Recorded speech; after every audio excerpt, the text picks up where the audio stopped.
Bem-vindos ao podcast Crer para Viver. Hoje o nosso episódio de número 68, continuando o tema monogamia, a perspectiva de uma renovação. Hoje, parte 2.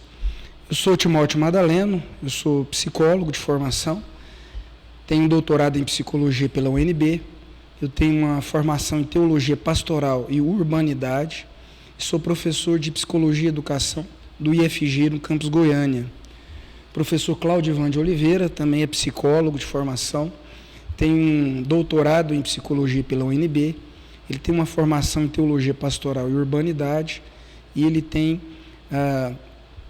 é professor de História e Epistemologia da Psicologia pela PUC de Goiás. Anderson Cleiton Pires, professor Anderson, ele é filósofo, ele é sociólogo e ele é teólogo. O professor Anderson ele tem um doutorado em Sociologia pela Universidade Federal do Rio Grande do Sul. Ele tem um doutorado em Teologia e Hermenêutica Bíblica pela EST de São Leopoldo, além de uma vasta, longa história de experiência no aconselhamento, incluindo o aconselhamento de casais. Bem, no último episódio, só para a gente lembrar rapidinho, quem nos acompanha, muito conteúdo, então às vezes eu faço uma síntese bem rapidinho de 1 minuto, né?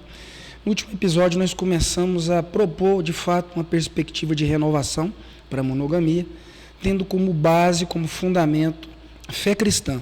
Lembrando que o professor Cláudio falou no episódio passado. O que isso significa aqui? Os valores do modelo de Cristo, que valem para a vida de um cristão, eles se aplicam também à vida do casal, casamento.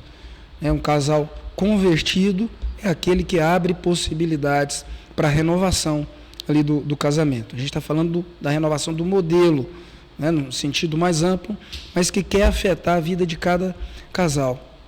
Então, o que é que compõe esse modelo? Verdade, justiça e bondade. Quais foram os 2 fatores que o professor Anderson apresentou, trabalhou e refletiu sobre eles para apontar essa renovação, no que a gente começou a tratar naquele episódio? Primeiro, um fator importante, o individualismo. Isso tem que mudar. Sem mudar isso, enquanto marido e esposa agirem de forma individualista no casamento, não é possível evitar a desordem que isso produz e o desequilíbrio que isso produz. E, portanto, o casamento ele perde o senso de justiça, ele deixa de se basear na justiça porque ele se torna desequilibrado. O individualismo que leva a uma desordem, que leva ao desequilíbrio. Vamos continuar, eu acho que não precisa, acho que já sintetizo o que é necessário para a gente pegar o fio da reflexão. Professor Anderson, quer retomar? A partir do conceito de paradoxo da monogamia, Paradoxo da monogamia, por quê? Porque a monogamia pressupõe uma unidade substancial, uma unidade afetiva. Onde é que está o paradoxo? Tornar 2 vidas, sintetizar 2 vidas em uma perspectiva. Isso significa a quebra de toda a cultura, qualquer tipo de cultura que sugira a inserção de um individualismo. Quer dizer, ninguém vive para si dentro dessa unidade substancial. Ao contrário, cada um vive para o outro. A associação, isso é doar, é partilhar valores. Portanto, a cultura de partilha é a cultura que mantém a unidade sadia, e o afeto é uma variável de proteção para o próprio capital libidinoso do casal, que está relacionado à sexualidade, a vida e sexualidade do matrimônio. Pois bem, então último ponto do episódio passado foi o ponto em que nós chegamos ao conceito de desordem, E a desordem é talvez uma das características mais emblemáticas que essa cultura do mundo em descontrole produziu. Esse mundo em descontrole pressupõe uma disfunção, do ponto de vista, uma disfunção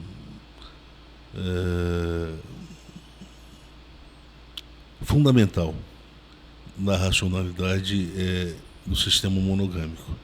Então, no sentido de que o individualismo produziu atos que são autocontempladores. Então, as mulheres, elas agem de si, per si, para si. Se tornaram autônomas porque são as mais interessadas em ser beneficiadas por essa autonomia. Os maridos, de igual forma, se tornaram os maiores interessados na autonomia porque consideram que são os mais beneficiados com ela. Só que a autonomia produz ações dissociadas do senso de unidade, né? Portanto, toda vez que se fala, olha, ele agiu pensando nele, ela agiu pensando nela, significa que eles não deram a prioridade para o consenso. Consenso diz respeito à manutenção da unidade. Sempre que o conceito consenso aparece, a gente lembra da teoria do Habermas. Consenso entre diferenças. Mas consenso dificilmente acontece entre pessoas ou polos que são autonomizados. Autonomistas não buscam consenso. Autonomistas querem viver de si e para si. Talvez tenha sido exatamente um conceito como esse, autonomia, autonomista, é um paradoxo, melhor dizendo, né? Esse conceito nasce exatamente no berço religioso, no berço do protestantismo ascético calvinista, no século XVII e XVIII. É ali que ele nasce, é ali que ele se desenvolve. Essa necessidade, o self-made man é o quê? É um ente social que se fundamenta ou pauta a sua ação no conceito de autonomia.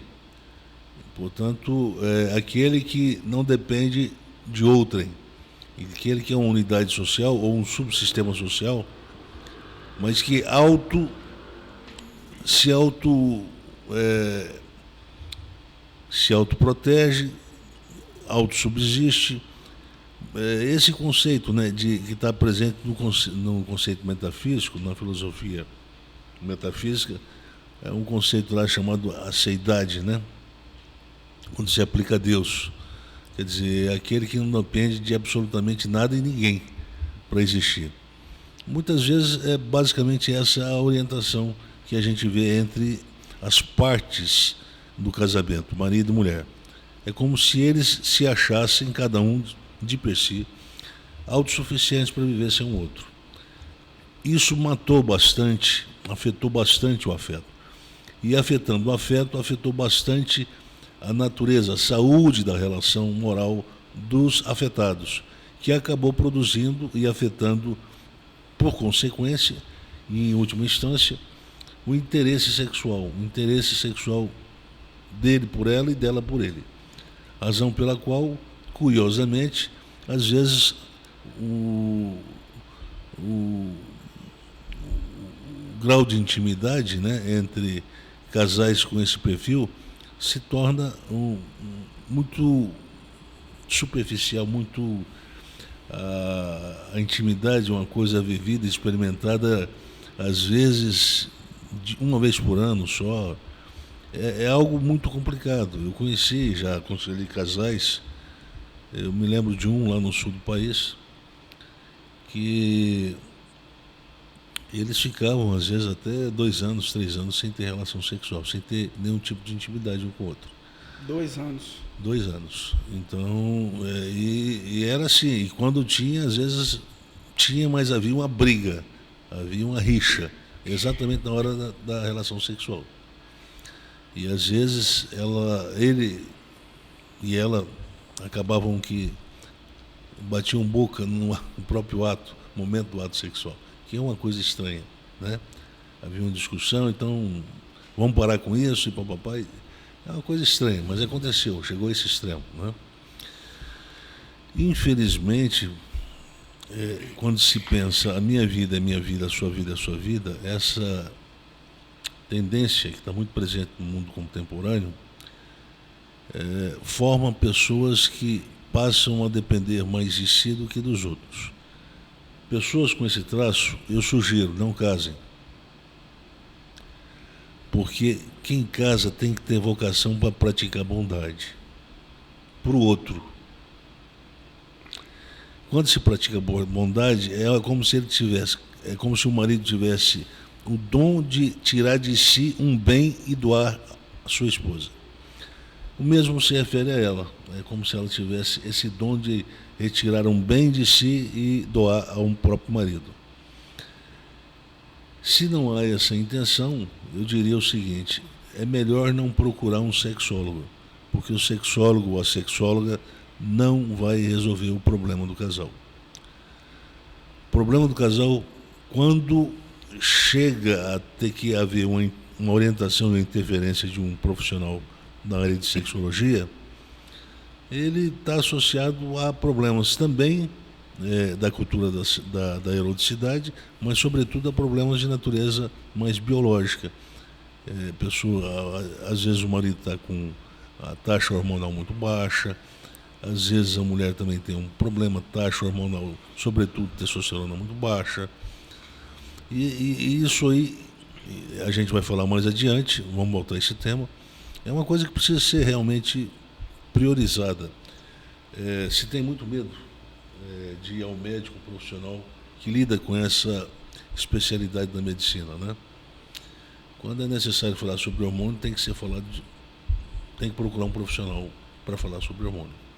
Quando tem que corrigir um erro nessa perspectiva, na perspectiva da endocrinologia, então procura o médico, endocrinologista. Procure ele. Não procure o padre nem o pastor. O pastor não vai conseguir resolver. Tem que ser o médico. Agora, isso é um problema que a gente vai falar depois, né? Agora, em se tratando de saúde moral, cada qual, macho e fêmea, tem que fazer um esforço. O professor Cláudio Ivan usou agora há pouco o conceito de sinergia.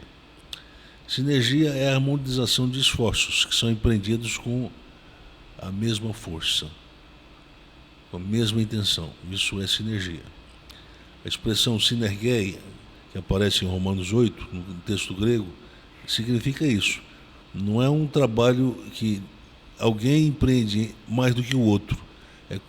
Quando se fala que todas as coisas cooperam, o termo cooperam, sinergia ou sinergei, sugere exatamente a ideia de que Deus trabalha na linha do tempo e da história, sem criar nenhum tipo de lesão nesse movimento que é intrínseco da própria história. O Hegel entendeu isso, e quando ele fala da razão, da providência, da razão universal, ele entende que é da função da razão preservar inalterado essa dialética própria do movimento histórico. Portanto, se preserva a integridade de identidades, de movimentos, de significados e etc. Deus trabalha a partir desse conceito ele trabalha de forma cooperativa com o processo histórico. Portanto, a soberania de Deus significa trabalhar considerando o esforço da liberdade humana. Portanto, é um esforço que acontece tanto da parte de Deus em relação à liberdade humana. A liberdade humana, ela constrói a ação que vai virar gramática, que vai virar história. Mas a ação da providência é que dá rumo, que dá telos, que dá orientação escatológica. E, portanto, todas as coisas cooperam, dirigem, tem finalidade. Tudo tem finalidade. E a finalidade tem um sentido e um significado escatológico. Ou seja, todos os movimentos vão ser coroados escatologicamente no futuro. Nada é feito em vão. Lembra quando Paulo fala isso? No Senhor o vosso trabalho não é vão. Pois bem, então, essa questão da autonomia, e eu acho que é o ponto mais frágil que está presente entre os casais hoje, cria uma espécie de monogamia, ou modelo monogâmico, que se torna parecido com casamento de doidos, de loucos. Alguém já viu dois loucos casarem? Eu assisti no filme uma vez. Filme. Parece que dois loucos se casaram e deu o que falar, viu? O problema é complicado. Quando alguém não consegue entender que agora no casamento não é a vida para mim, mas é a vida compartilhada. É aquele filme Loucos de Amor? Eu não lembro mais o título dele, mas pode ser que seja. Mas é assim, uma coisa pavorosa ver dois loucos casando, né? Você não sabe, fica tão imprevisível que você não sabe. Você sabe que vai quebrar, mas quando você pensa que quebra, não. Eles acabam renovando o pacto de amor. E quando você pensa, não, eles vão continuar juntos, aí acaba o fim, chega ao fim. Então, é movimento sem telos. Ele não faz nada em consonância com a saúde da própria relação, convergindo para a manutenção da saúde da relação. Então, são movimentos, eu penso isso. Quando a gente pensa um modelo de vida vivida dentro desse modelo monogâmico que aí está, então nós produzimos não individualidades, mas individualismos, que nada mais é do que racionalidade que opera sempre para separar o outro, o tudo eu. É um movimento sempre que produz alienação. Ele sempre produz pela via da divergência, da intriga, né, da contenda e etc. Isso é sério,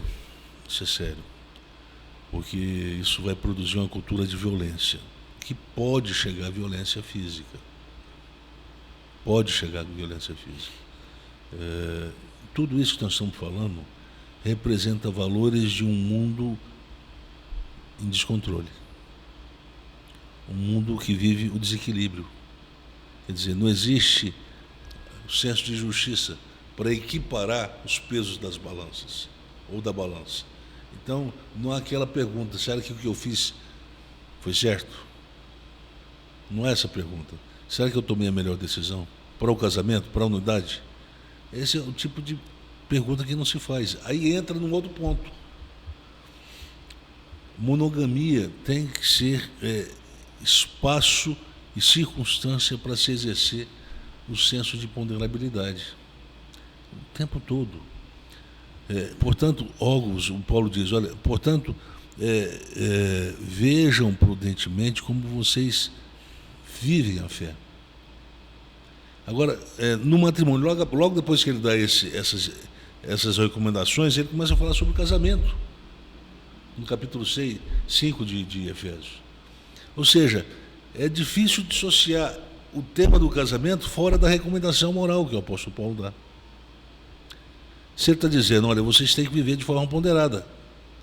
É porque tem uma engenharia complexa, difícil de ser administrada, que vocês precisam exercer a ponderabilidade para manter essa engenharia funcionando.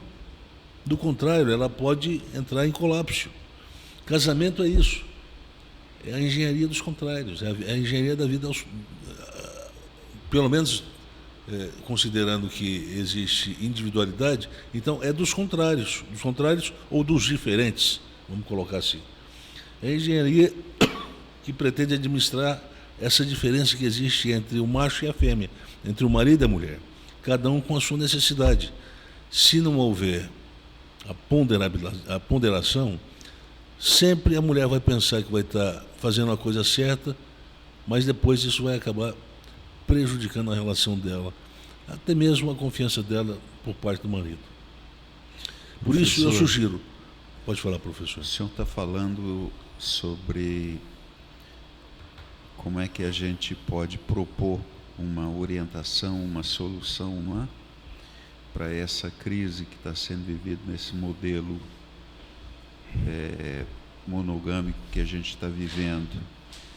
E eu noto que o senhor está falando sempre sobre a compreensão da fé cristã, dessas orientações que estão, sobretudo agora, em textos do apóstolo Paulo, né?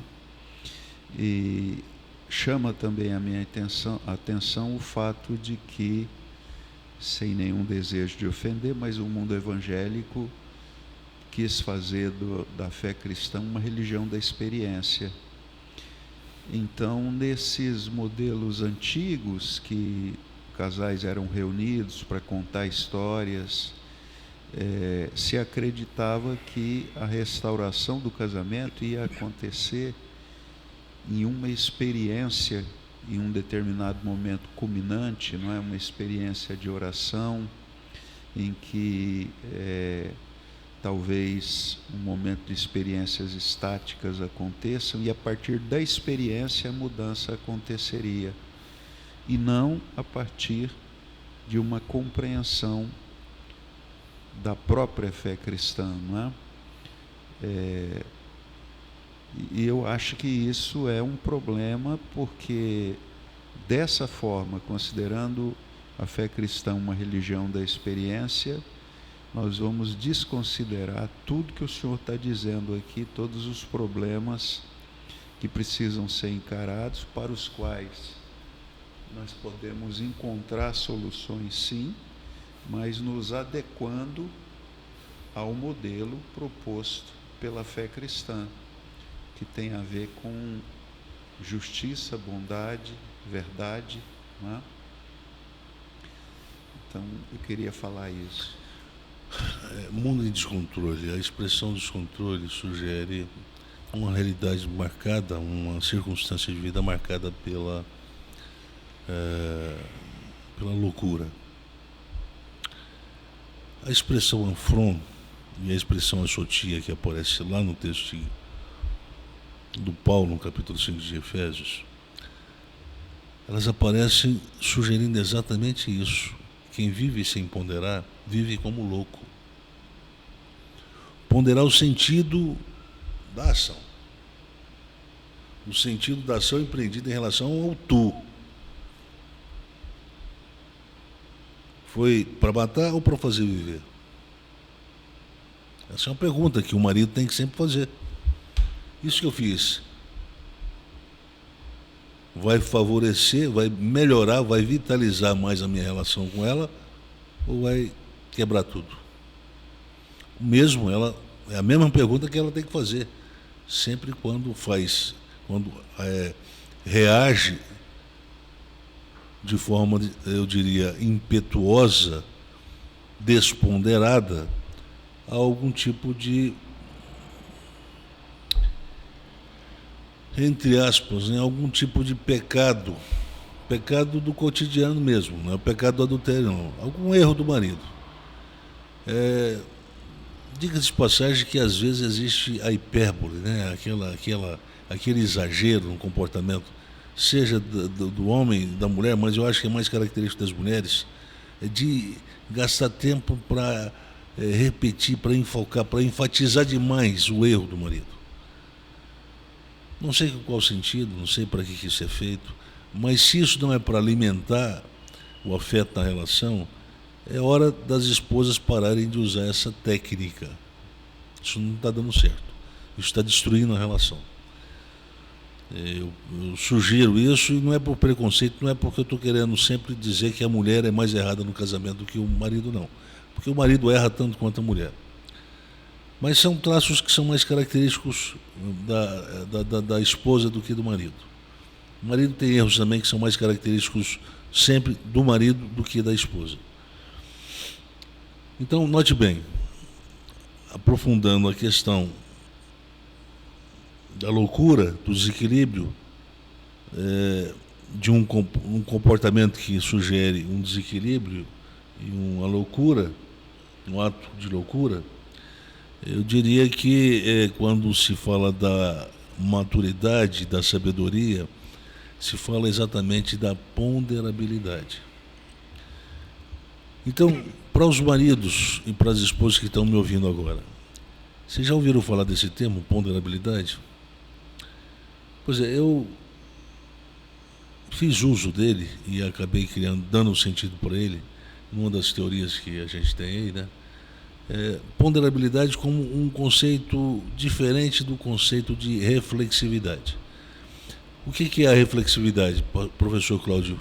Em poucas palavras. Reflexividade é uma ação reativa do indivíduo frente à constatação, por exemplo, no mundo profissional, de que ele está defasado quanto ao conhecimento e ele precisa fazer uma reciclagem.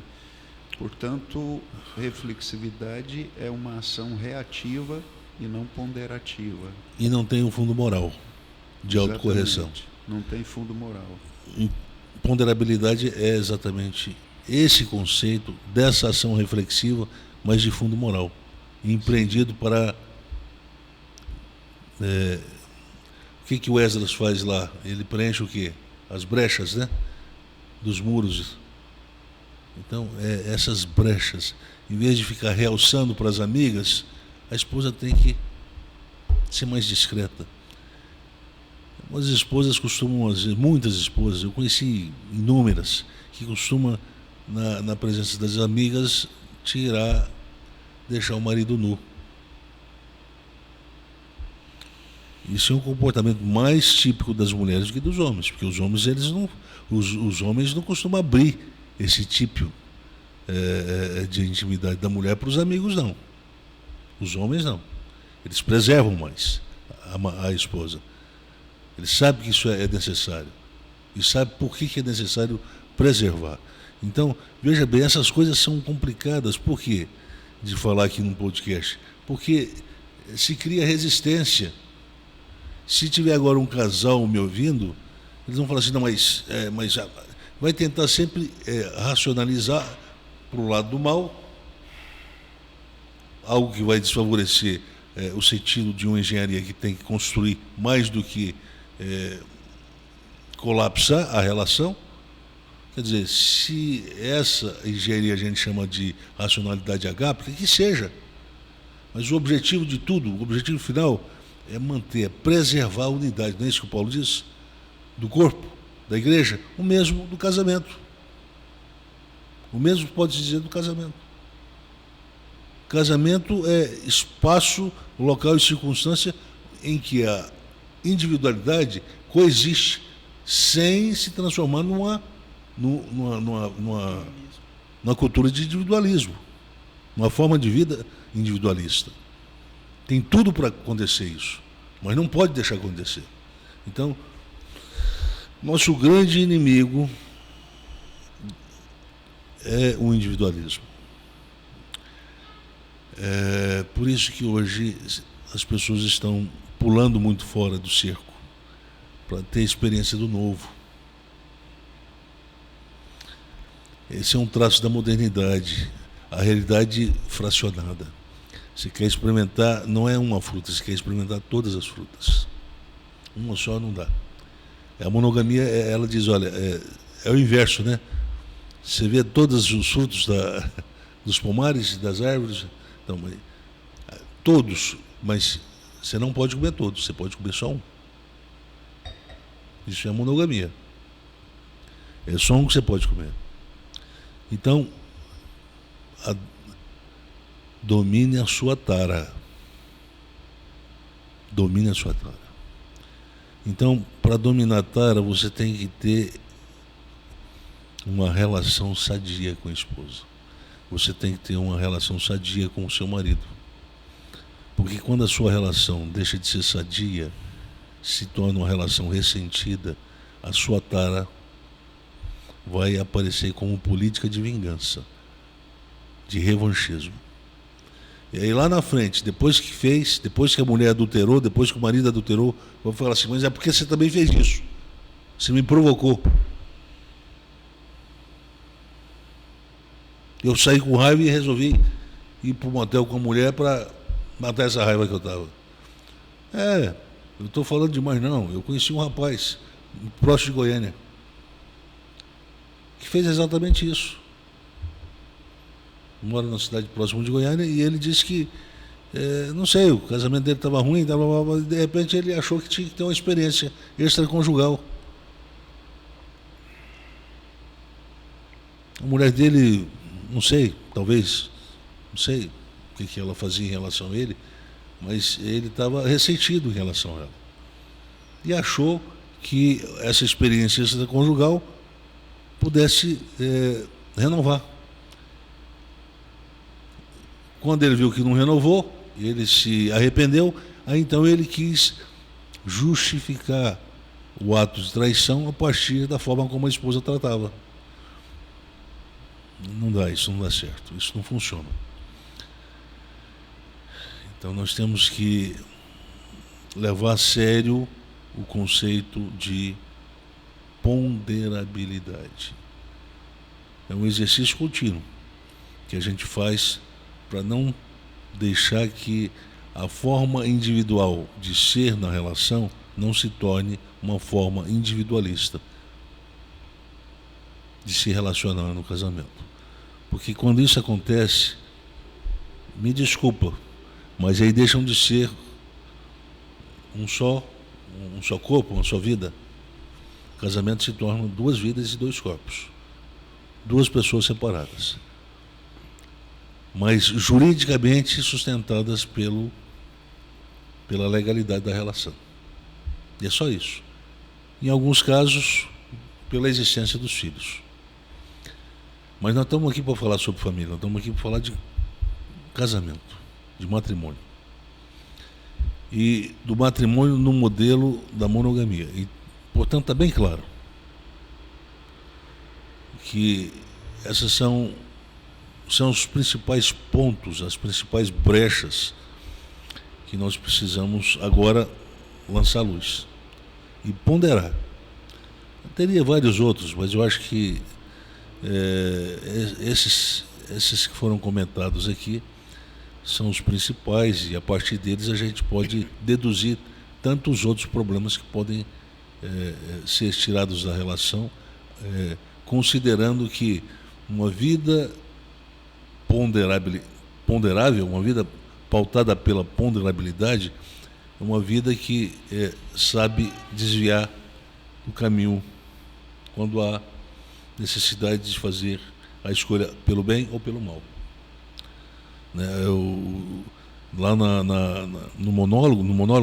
prólogo do livro de Jó, é isso. Jó é definido como homem justo porque ele sabe se desviar do bem e do mal, sabe se desviar do mal. Ponderabilidade é isso. Jó era um homem muito complicado, mas o Jó era muito pessimista. Tanto era pessimista que ele fazia sacrifício pelos filhos o tempo todo, que ele só previa o pior para acontecer com os filhos caso ele não fizesse sacrifício. Muito pessimista. Então a visão de futuro do Jó é muito pessimista. E esse pessimismo aparece em todo o recorrer, né, o restante daquele que é chamado um livro, né, que contém prosas e prólogos, monólogos, né, o discurso. Às vezes só o Jó fazendo um discurso, às vezes é só um amigo de Jó, às vezes é o Esaú, às vezes Deus entra no capítulo 38 e começa também com um discurso, um monólogo. O fato é que Jó era pessimista e olha a relação, talvez individualista, e olha como é que a relação dele aparece com a esposa. Ali deu para ver. Ela mandando ele negar Deus e ele chamando ela de louca. Falas como uma louca. Então, a sugestão que eu dou, eu quero agora passar então o momento da nossa reflexão aqui para o professor Cláudio, que ele tem uma boa reflexão para trazer de desfecho ao que nós falamos hoje, né? Esse é um texto que eu queria que vocês prestassem bastante atenção e que o professor Cláudio irá nos trazer, vai nos ajudar bastante, tá? Aqui fica a minha participação para hoje, viu?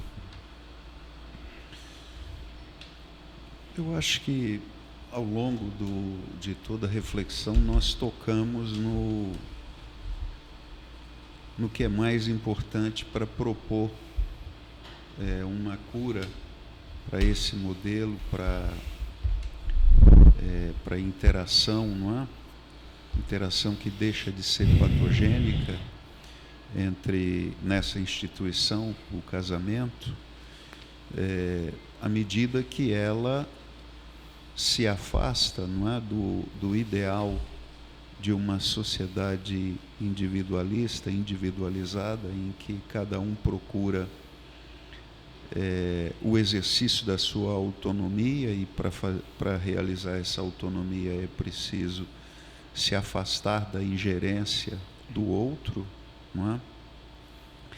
À medida que verdade, bondade e justiça se tornam valores para o casal, como é esta a orientação da fé cristã, note que um conceito que nós já utilizamos várias vezes aqui, o conceito de lógica de interação, não é? Quer dizer, a ação planejada, uma racionalidade operante que se assume em relação ao outro na interação. À medida que existe uma orientação agápica, uma orientação que nos coloca no sentido de estar atentos à necessidade do outro e não somente à nossa, essa atenção, quer dizer, esse componente não narcísico desse indivíduo que passa por um processo de mudança, de conversão, né?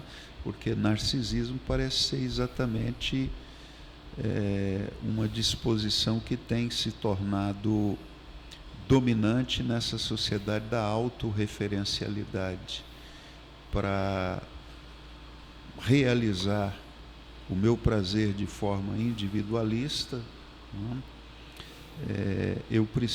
O outro precisa desaparecer do meu horizonte reflexivo ético. Isso acontece dentro do casamento. Agora, a partir do valor da bondade, não. Por quê?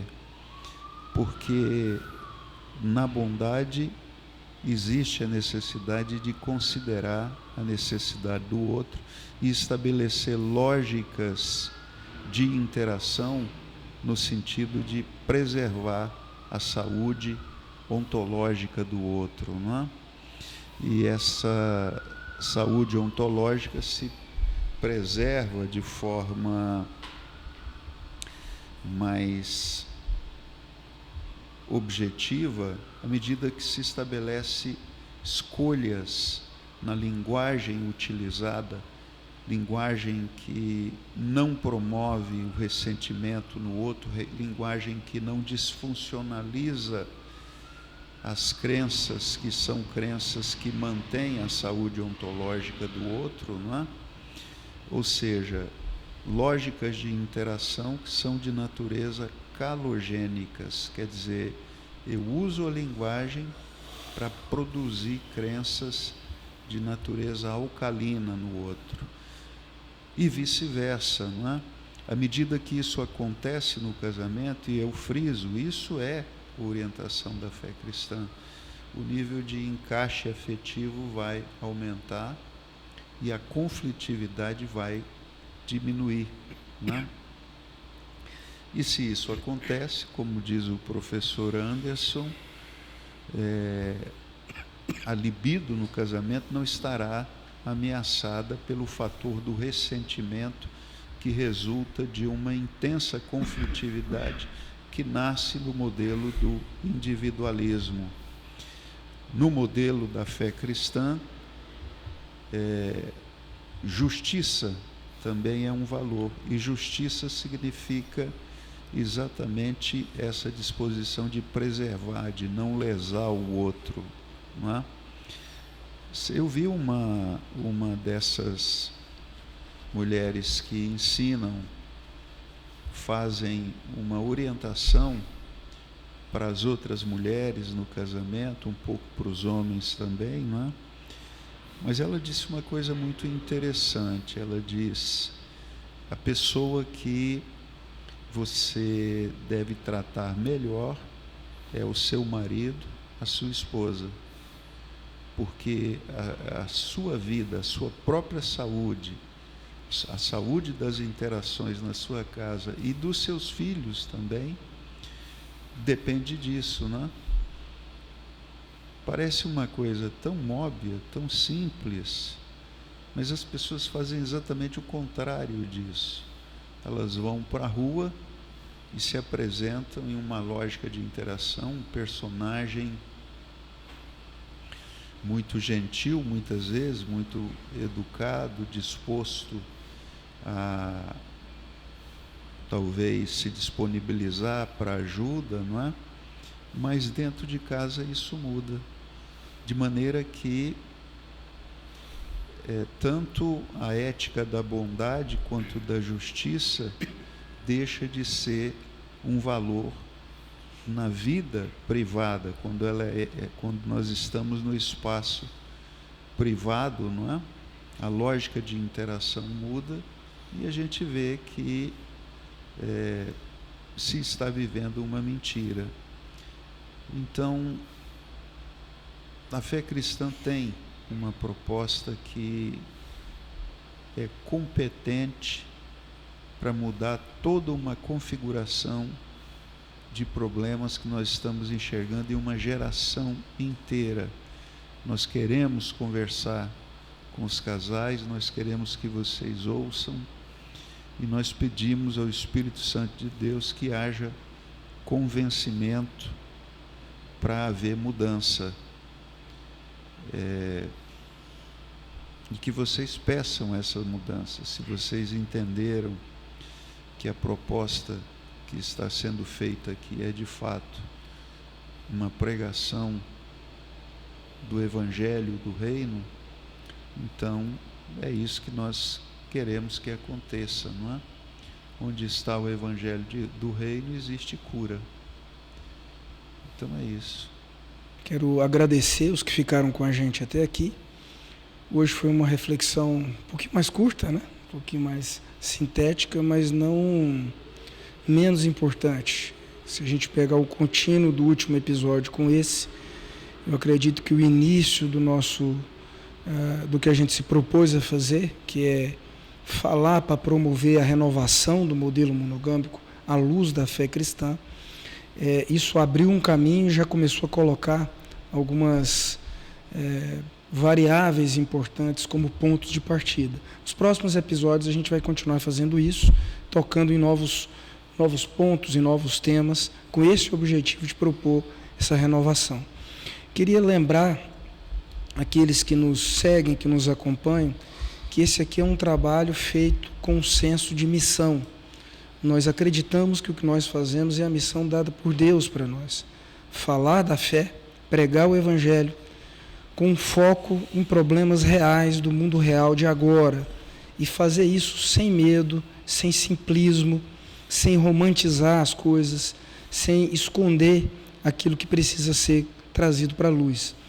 Só que esse é um trabalho feito sem um apoio, um suporte financeiro de uma instituição formal. Isso aqui é mantido por pessoas comuns que acreditam no que a gente faz por alguma razão e que contribuem eventualmente. Alguns contribuem de forma mais constante, outros contribuem de forma eventual, e isso tudo nos trouxe até aqui. Só que a gente continua precisando dessas contribuições. Algumas vezes, alguns meses vem contribuições melhores, outras vezes falta, e às vezes a gente mesmo tem que fazer isso. Então, uma produção como essa, ela demanda todo um trabalho do estúdio, de divulgação, de tempo, ou seja, isso tem um custo. A gente não tem nenhuma finalidade lucrativa, a gente gosta de insistir nisso, deixar isso muito claro, mas a gente precisa custear isso. A gente já tem um apoio, uma parceria boa com o estúdio Sobe, onde a gente grava, e a gente agradece muito o apoio, a maneira como a gente é recebido, e a parceria, mas a gente continua precisando de mais apoios. Então, se você quiser ser um apoiador, basta fazer da maneira que você achar melhor, que você puder. O Pix do podcast é o e-mail do podcast, podcastcrerpraviver@gmail.com. Por hoje é isso, e até o próximo episódio.